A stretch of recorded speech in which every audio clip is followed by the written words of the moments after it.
আজকে রান্না হচ্ছে, আজকে হচ্ছে আমাদের হ্যালো বন্ধুরা, দেখুন এখন রান্নাঘরে আমি রান্না করছি। ভাত হচ্ছে ডাল।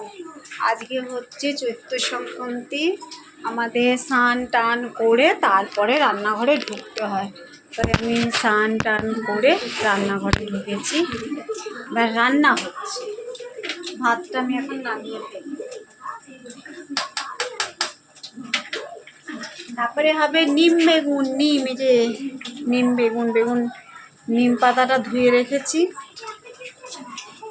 এই হচ্ছে না জুডো, সাইকেলের রংটা ঠিক হয়নি এখনো।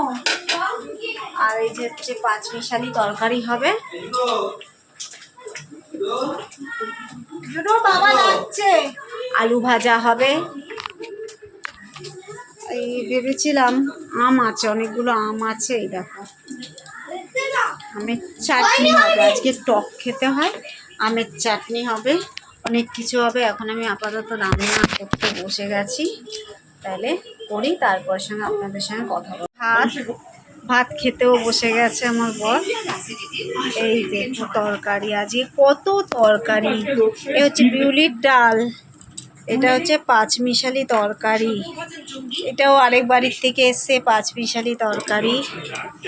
এটা হচ্ছে বড়ার তরকারি, ওই পাঁচন বলে আমাদের। এটা হচ্ছে বড়া, আলু ভাজা, নিম উচ্ছা, আর কি আছে লেবু, নুন, টক দই।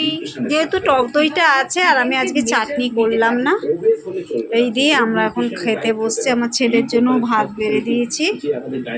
ছেলে এখন আপাতত এখনো জুডো নাম খেতে আয়। আমার মা ঝিলিককে খাওয়াচ্ছে, ওই যে ঝিলিককে খাওয়াচ্ছে মা।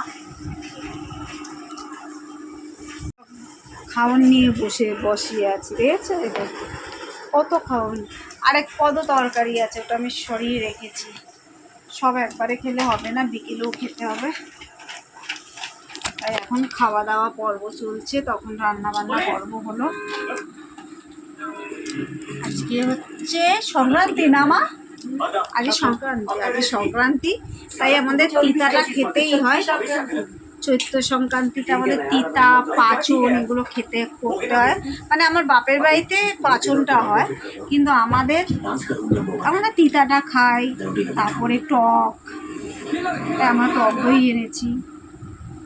আমি টক দইটা এটা আমুলের না, আমুলের টক দইটা আনা। এই যে আমুলের টক দইটা আমরা খুব ভালোবাসি, খাবো।